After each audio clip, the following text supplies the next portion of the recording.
তখনই তারা একটি শব্দ শুনতে পায়। এরপর লক্ষ্য করে দেখে প্লেনের ককপিটের উইন্ডশিল্ড ফাটল ধরেছে। এটা দেখে ক্যাপ্টেন লিউ বুঝে যায় তাদের উপর ভয়ঙ্কর বিপদ আসতে চলেছে। প্লেন কিন্তু তখনও চ্যাংডুর আকাশ সীমায় ছিল। লিউ তখন সাথে সাথে চ্যাংডুর কন্ট্রোল টাওয়ারকে উইন্ডোশিল্ড ফাটলের ঘটনাটি জানায়। ঘটনা শুনে কন্ট্রোল রুমের সবাই চমকে ওঠে। তখন কন্ট্রোল রুমের একজন এয়ারপোর্ট কন্ট্রোলার ক্যাপ্টেন লিউকে জিজ্ঞেস করে, আপনি কি এখন লাসা যেতে পারবেন নাকি চংকিং এয়ারপোর্টে ফিরে যাবেন? লিউ তখন কন্ট্রোলারকে বলে, চংকিং এ ফিরে যাওয়া বা লাসা যাওয়া বিপজ্জনক হতে পারে, তাই আমি চ্যাংডু এয়ারপোর্টে জরুরি অবতরণ করতে চাই। কন্ট্রোলার তখন ক্যাপ্টেন লিউকে বলে, আপনি তাহলে প্লেনটিকে 32,100 ফিট থেকে 8,400 ফিট নিচে নামিয়ে নেন, অর্থাৎ 23,700 ফিটে নেমে প্লেনটিকে ডান দিকে ঘুরিয়ে চ্যাংডু সুয়াংলিও ইন্টারন্যাশনাল এয়ারপোর্টে জরুরি অবতরণ করেন। এটা শুনে ক্যাপ্টেন লিউ যখন অ্যাফার্মেটিভ উত্তর দিতেই যাবে, ঠিক তখনই বিকট শব্দ হয়ে ককপিটের উইন্ডোশিল পুরো ভেঙে যায়, আর প্রচন্ড বাতাসে জানালা দিয়ে কো-পাইলট বা সেকেন্ড পাইলট জু অর্ধেক বেরিয়ে যায়। অন্যদিকে লিউ তার সমস্ত শক্তি দিয়ে তাকে ভিতরের দিকে টেনে ধরে। প্লেন এবার প্রচন্ড পরিমাণে কাঁপতে থাকে, ফলে প্লেনের ভিতরে থাকা সকল যাত্রীরা বুঝে যায় নিশ্চয়ই খুব খারাপ কিছু ঘটেছে। ককপিটের দরজা যেহেতু বন্ধ ছিল, তাই কেবিন ক্রুরাও ঠিকমতো বুঝে উঠতে পারছিল না যে আসলে কি হচ্ছে, কারণ টার্বুলেন্সে কখনো এতটা কাঁপার কথা না। তারা যাত্রীদের সান্ত্বনা দেয় এবং শক্ত করে সিট বেল্ট লাগিয়ে রাখার জন্য অনুরোধ করে। থার্ড পাইলট লিয়াং এবং কেবিন ক্রুদের ম্যানেজার নান ককপিটে থাকা পাইলটদের সাথে যোগাযোগ করার চেষ্টা করে, তবে ককপিট থেকে কোনো রেসপন্স না আসলে তারা বুঝতে পারে নিশ্চয়ই ভয়ঙ্কর কিছু ঘটেছে। এদিকে ককপিটের ভিতরে লিও এবার আস্তে আস্তে জুকে ছেড়ে দিয়ে তার আসনে বসে। এরপর পুরো প্লেনের কন্ট্রোল তার নিজের হাতে নিয়ে নেয়। প্রচন্ড বাতাসে প্লেনটি ডান দিকে ঢুলে পড়ে। এটা দেখে যাত্রীদের মনে পুরোপুরি আতঙ্ক ছড়িয়ে পড়ে, আর তারা সিট বেল্ট শক্ত করে বেঁধে নেয়। এয়ার হোস্টেসরা তাদের নিজেদের জীবন বাজি রেখে সেখানে থাকা বাচ্চা এবং বয়স্কদের সাহায্য করতে থাকে। অন্যদিকে ক্যাপ্টেন লিউ তার সর্বোচ্চ চেষ্টা করে প্লেনকে কন্ট্রোল করার জন্য। লিউ হঠাৎ প্লেনটিকে বাম দিকে মোড় দিয়ে জুকে বাহির থেকে ককপিটের ভিতরে নিয়ে আসে। এর ফলে হঠাৎ ককপিটের দরজা খুলে যায় এবং প্রচন্ড বাতাস ভিতরে ঢুকতে থাকে। অতিরিক্ত বাতাসের চাপে ভিতরে থাকা সবকিছু ওলট পালট হয়ে যায়। যাত্রীরা ভয়ে চিৎকার চেঁচামেচি করতে থাকে, এমনকি এয়ার হোস্টেসরাও এক একজন সিটকে পড়ে যায়। ঠিক তখনই তাদের সকলের সামনে অক্সিজেন মাস্ক নেমে আসে, আর এয়ার হোস্টেসরা অনেক কষ্ট করে যাত্রীদের অক্সিজেন মাস্ক পরাতে সাহায্য করে। অন্যদিকে চ্যাংডু এয়ারপোর্ট কন্ট্রোলার কন্ট্রোল রুমের ম্যানেজারকে ডেকে বলে, স্যার, সিচুয়ান 8366 বিমানটি নিশ্চয়ই কোনো বিপদে পড়েছে। পাইলট বলেছে তাদের প্লেনের উইন্ডোশিল্ডে ফাটল ধরেছে, তাই আমি প্লেনটিকে 8,000 ফিট নিচে নামিয়ে ডান দিকে ঘুরিয়ে চ্যাংডু সুয়াংলিও ইন্টারন্যাশনাল এয়ারপোর্টে জরুরি অবতরণ করতে বলেছি। কিন্তু প্লেনটি 32,000 ফিট উচ্চতায় প্রচন্ড গতিতে বাম দিকে ঘুরে তিব্বতের দিকে এগিয়ে যাচ্ছে। প্লেনের ভিতরে অক্সিজেনের লেভেলও লো হয়ে যাচ্ছে, এতে তো প্লেন ক্র্যাশ করতে পারে। আমি ক্যাপ্টেনের সাথে যোগাযোগ করার চেষ্টা করছি, কিন্তু ক্যাপ্টেন কোনো রিপ্লাই দিচ্ছে না। প্লেনের সাথে রেডিও কানেকশন বিচ্ছিন্ন হয়ে গিয়েছে, শুধুমাত্র রাডারের সাথে কানেকশন আছে। এটা দেখে কন্ট্রোল রুমের ম্যানেজার সাথে সাথে আশেপাশে সকল এয়ারপোর্টে ইনফরমেশন পাঠিয়ে দেয় এবং মুহূর্তের মধ্যেই সকল এয়ারপোর্টের ফ্লাইট বাতিল করে দেওয়া হয়। প্রতিটি প্লেনের শিডিউল পরিবর্তন করা হয়, টেক অফ করা সকল প্লেনকে হোল্ড করে দেওয়া হয়, এমনকি আকাশে উড়ন্ত সকল প্লেনের রোড চেঞ্জ করে দেওয়া হয়। ইমার্জেন্সি ল্যান্ডিং এর জন্য চ্যাংডু সুয়াংলিও ইন্টারন্যাশনাল এয়ারপোর্টের রানওয়ে খালি করে দেওয়া হয়। সেই সাথে police, fire service, medical team এবং এয়ার ট্রাফিক কন্ট্রোল সহ সকল বাহিনীকে রানওয়ের কাছে অবস্থান নিতে বলা হয়, যাতে যে কোনো খারাপ সিচুয়েশনের মোকাবেলা করতে পারে। এমনকি চায়নার এয়ারফোর্স থেকে প্লেনটিকে সাহায্য করার জন্য 4টি ফাইটার জেট পাঠানো হয় এবং আকাশে অন্যান্য যে সকল প্লেনগুলো রয়েছে সেগুলো থেকে সিচুয়ান 8633 এর সাথে যোগাযোগের চেষ্টা করা হয়, কিন্তু প্লেনটি থেকে কোনো ধরনের রেসপন্স আসে না। যাই হোক, অন্যদিকে ককপিটের দরজা খুলে যাওয়ায় থার্ড ক্যাপ্টেন লিয়াং কোনো মতে ভিতরে প্রবেশ করে ককপিটের দরজা বন্ধ করে দেয়, ফলে প্লেনের ভিতরে বাতাসের চাপ কমে যায়, কিন্তু প্লেন প্রচন্ড ঝাঁকাঝাঁকি করতে থাকে। লিয়াং ককপিটে ঢুকে দেখতে পায় ক্যাপ্টেন লিও ঠান্ডায় প্রচন্ড কাঁপছে, আর অক্সিজেনের অভাবে কো-পাইলট জু অজ্ঞান হয়ে যাচ্ছে।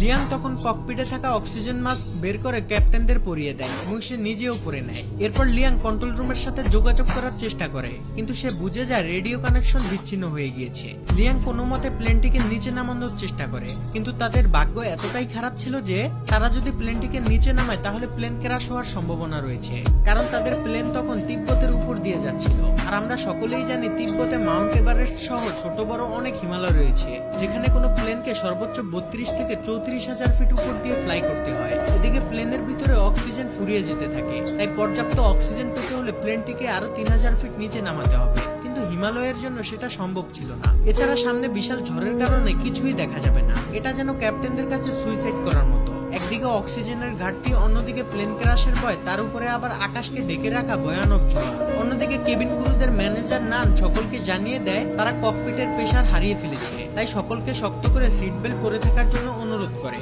এদিকে কন্ট্রোল রুম থেকে প্লেনের সাথে যোগাযোগ করার জন্য চেষ্টা চালিয়ে যেতে থাকে। তারা রেডিওতে বলে প্লেনের সামনে বিশাল হিমালয় রয়েছে আর সেখানে তাদের আরো 3000 ফিট নিচে দিয়ে যেতে হবে, না হলে পর্যাপ্ত অক্সিজেনের অভাবে তারা মারা যেতে পারে। ক্যাপ্টেন লিউ তার সর্বোচ্চ দিয়ে প্লেনকে কন্ট্রোল করার চেষ্টা করে। সে প্লেনকে যতটা সম্ভব নিচে দিয়ে চালানোর চেষ্টা করে, এমনকি ককপিটে প্রচন্ড বাতাস এবং বরফের টুকরার কারণে সামনে কি আছে সেটা দেখা অসম্ভব হয়ে পড়ে। অন্যদিকে সোশ্যাল মিডিয়ায় এই খবর ভাইরাল হলে প্লেনের ভিতরে থাকা যাত্রীদের আত্মীয় স্বজনরা এয়ারপোর্টে এসে কান্নাকাটি করতে থাকে। এদিকে প্লেনের মধ্যে থাকা যাত্রীরা তাদের ধৈর্য হারিয়ে ফেলেছে। তাদের মধ্যে একজন প্লেনের কি হয়েছে সেটা দেখার জন্য ককপিটের দিকে যেতে থাকে। এটা দেখে কেবিন ক্রুরা তাকে বাধা দিলে সে একজন এয়ার হোস্টেসকে খাবারের টলি দিয়ে আঘাত করে। তখনই সেখানে কেবিন ক্রুদের ম্যানেজার নান আসে আর বলে, আমরা সকলেই জানি তিব্বতে ছোট বড় কত হিমালয় রয়েছে আর এখানে প্লেন নিচে নামানো ঝুঁকিপূর্ণ, এতে প্লেন ক্র্যাশ করতে পারে। যাই হোক না কেন আপনাদের পাইলট এবং আমাদের উপর ভরসা রাখতে হবে। এই সকল সিচুয়েশনের জন্য আমাদের সর্বোচ্চ ট্রেনিং দেওয়া হয়েছে, তাই আপনারা যদি এভাবে বিশৃঙ্খল করেন তাহলে আপনারা নিজেদের মৃত্যু নিজেরাই ডেকে আনবেন। নানের কথা শুনে যাত্রীরা কিছুটা শান্ত হলেও তারা প্রচন্ড ভয় পেতে থাকে। এদিকে ককপিটের মধ্যে লিয়াং যতটা সম্ভব লিউকে গরম রাখার চেষ্টা করে আর লিউ জ্বরের মধ্যে দিয়ে সর্বোচ্চ চেষ্টা করে প্লেনটিকে সামনের দিকে এগিয়ে নিয়ে যেতে থাকে। অন্যদিকে লিউর স্ত্রী তাদের মেয়ের জন্মদিন পালনের জন্য খাবার তৈরি করছিল। তখনই তাকে কেউ একজন ফোন করে লিউ বিপদের কথা জানায়, ফলে সে আতঙ্কিত না হয়ে তার মেয়েকে সান্ত্বনা দিতে থাকে, কারণ তার অগাধ বিশ্বাস তার স্বামী প্লেনটিকে সঠিকভাবে ল্যান্ড করাতে পারবে। এদিকে লিউ প্লেনের ভিতরে আস্তে আস্তে অজ্ঞান হয়ে যেতে থাকে। সে তার চোখের সামনে দেখে তার স্ত্রী আর মেয়েকে নিয়ে সে একসাথে জন্মদিনের কেক কাটছে, কিন্তু তখনই লিয়াং লিউকে জাগিয়ে দেয়। এরপর লিউ দক্ষতার সাথে ওই কালো মেঘের মধ্যে দিয়ে প্লেন চালিয়ে নিয়ে যেতে থাকে। কন্ট্রোল রুমে থাকা সবাই রাডারে দেখতে পায় প্লেনটি ঝড়ের মধ্যে সব থেকে বিপজ্জনক জায়গা দিয়ে যাচ্ছে, যেখান থেকে বেঁচে ফিরে প্রায় অসম্ভব। তারা সকলে যেন নিস্তেজ হয়ে একটি সিনেমা দেখছে। কন্ট্রোল রুমের ম্যানেজার বলে এখন সবকিছুই পাইলটের হাতে, এমনকি বাইরে যাত্রীদের আত্মীয় স্বজনরাও তাদের জন্য দোয়া করছে। এদিকে প্লেনের ভিতরের পরিস্থিতি আরো খারাপ হয়ে যায়। প্রচন্ড ঝাঁকুনির কারণে প্লেনে থাকা যাত্রীদের ব্যাগগুলো তাদের গায়ের উপরে পড়তে থাকে। ঠিক তখনই প্লেনটি হঠাৎ রাডার থেকে অদৃশ্য হয়ে যায়। এটা দেখে কন্ট্রোল রুমের সবাই হতভম্ব হয়ে যায়। সবাই মনে করে প্লেনটি হয়তো ক্র্যাশ করেছে। সবাই প্রচন্ড ভেঙে পড়ে। কন্ট্রোল রুম থেকে তাদের সাথে যোগাযোগ করার জন্য সর্বোচ্চ চেষ্টা করে, কিন্তু এতে কোনো লাভ হয় না। তারা সকলেই বুঝে যায় প্লেনের ভিতরে হয়তো আর কেউই বেঁচে নেই। কিন্তু না, অলৌকিকভাবে যাত্রীরা তখনও জীবিত ছিল এবং প্লেনটিও চলছিল।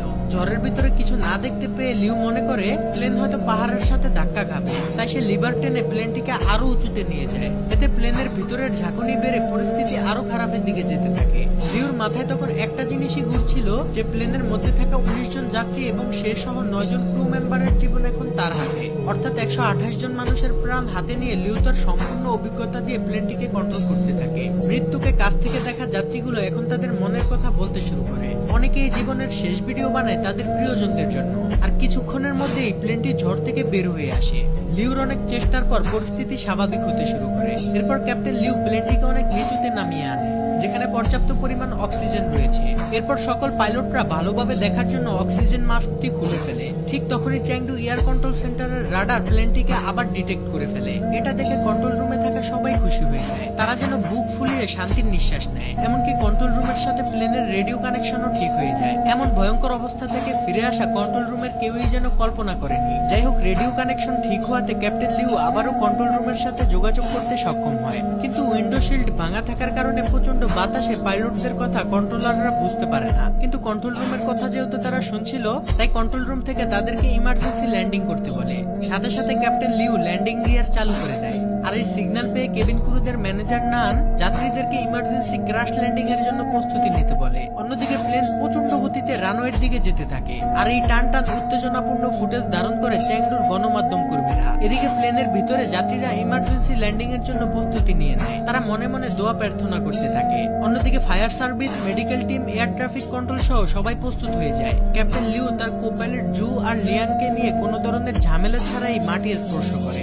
কিন্তু বিপদ তখনও কাটেনি, কারণ চ্যাংডু এয়ারপোর্টের রানওয়ে ছিল খুবই ছোট আর প্লেনের গতি ছিল অনেক বেশি। ক্যাপ্টেন লিউ ইঞ্জিনের থ্রাস্ট কমানোর জন্য লিভার টান দিলে দেখে ইঞ্জিন স্লো করার লিভারটি লক হয়ে গিয়েছে। তাই প্লেন প্রচন্ড গতি নিয়ে সামনের দিকে এগিয়ে যেতে থাকে। এটা দেখে সেকেন্ড পাইলট জু লেগ ব্রেক দিয়ে প্লেনটিকে থামানোর চেষ্টা করে, কিন্তু অতিরিক্ত ব্রেকের প্রেসারে প্লেনের একটি চাকা ফেটে যায়। এটা দেখে কন্ট্রোল রুমের সবাই ভয় পেয়ে যায়। জু তার সর্বোচ্চ শক্তি দিয়ে লেগ ব্রেক চেপে ধরে, কিন্তু এতে খুব বেশি একটা কাজ হচ্ছিল না। এদিকে রানওয়ে প্রায় শেষ হতে চলেছে, তাই ক্যাপ্টেন লিউ, জু আর লিয়াং মিলে তাদের সর্বোচ্চ শক্তি দিয়ে ইঞ্জিন স্লো করার লিভারটি টেনে ধরে। এরপর তারা বহু কষ্টে রানওয়ের একদম শেষ মাথায় গিয়ে প্লেনটিকে থামাতে সক্ষম হয়। এটা দেখে কন্ট্রোল রুমের সবাই খুশি হয়ে যায়। এমন অসম্ভবকে সম্ভব হতে দেখে তাদের চোখে পানি চলে আসে, আর গণমাধ্যম কর্মীরা তো খুশিতে লাফাতে থাকে। এদিকে মৃত্যুর মুখ থেকে ফিরে আসা যাত্রীরা তো খুশিতে কেঁদে ফেলে। তারা চিৎকার করে এই আনন্দ একজন অন্যজনের সাথে ভাগাভাগি করে নেয়। এরপর ক্যাপ্টেন লিউ মাইক নিয়ে সকল যাত্রীদের উদ্দেশ্যে ক্ষমা চায় এবং খুব হৃদয় বিতারক কিছু কথা বলে, যা শুনে যাত্রীরা সহ কেবিন ক্রুদের চোখে পানি চলে আসে। সেখানে মেডিকেল টিম সহ সকল বাহিনীরা চলে আসলে প্লেনের গেট খুলে দেওয়া হয়। এরপর যাত্রীরা এক এক করে বাইরে আসতে থাকে। কেবিন ক্রুরাও এমন ভয়ঙ্কর সিচুয়েশনের জন্য যাত্রীদের কাছে ক্ষমা চায়। যাত্রীরাও তাদের ভুলের জন্য কেবিন ক্রুদের কাছে মাপ চায়। এরপর যাত্রীরা প্রচন্ড আনন্দ নিয়ে নিচে নামতে থাকে। কেবিন ক্রুদের মধ্যে 3 জন বেশি অসুস্থ হয়ে যাওয়ায় তাদের অ্যাম্বুলেন্সে করে নিয়ে যাওয়া হয়। অন্যদিকে ককপিটের মধ্যে ক্যাপ্টেন লিউ, জু আর লিয়াং নিজেদের সাহসিকতার সেলিব্রেশন করে। এরপর তারাও প্লেন থেকে বের হওয়ার প্রস্তুতি নেয়, কিন্তু ক্যাপ্টেন লিউ প্লেনের ভিতরের পরিস্থিতি দেখতে যায়। এদিকে যাত্রীরা নিচে নেমে তাদের জীবন বাঁচানোর জন্য ক্যাপ্টেন লিউকে ধন্যবাদ জানাতে চায়। তখন কেবিন ক্রুদের ম্যানেজার নান প্লেনের ভিতরে এসে দেখে ক্যাপ্টেন চুপ করে দাঁড়িয়ে আছে। সে ক্যাপ্টেনের কাছে গেলে ক্যাপ্টেন তার সাহসিকতার জন্য তাকেও ধন্যবাদ জানায়। তখন নান ক্যাপ্টেন লিউকে বলে, আপনার জন্য বাইরে সবাই অপেক্ষা করছে। তখনই লিউ তার পকেট থেকে ফোন বের করে তার স্ত্রীকে কল করে আর বলে কিছুক্ষণের মধ্যেই সে বাসায় এসে তার মেয়ের জন্মদিন সেলিব্রেশন করবে। এটা শুনে তার স্ত্রী খুব খুশি হয়ে যায়। এরপর লিউ প্লেনের বাইরে বের হলে সকল যাত্রীরা তাকে ধন্যবাদ জানায় এবং ক্যাপ্টেন তাদের কাছে আবারও ক্ষমা চায়। এমনকি যাত্রীরাও তাদের কাছে ক্ষমা চায়। এরপর সকল যাত্রীরা এয়ারপোর্ট থেকে বের হয়ে তাদের আত্মীয় স্বজনদের সাথে দেখা করে আর তাদের জীবনের ভয়ঙ্কর অভিজ্ঞতা নিয়ে সবাই সবার বাড়িতে চলে যায়। এদিকে লিউ তার বাড়িতে আসার পর তার স্ত্রীকে জড়িয়ে ধরে আর তার মেয়ে তাকে দেখে খুব খুশি হয়ে যায়। তারা সবাই মিলে একসাথে জন্মদিন সেলিব্রেশন করতে থাকে। তবে মুভির একদম শেষ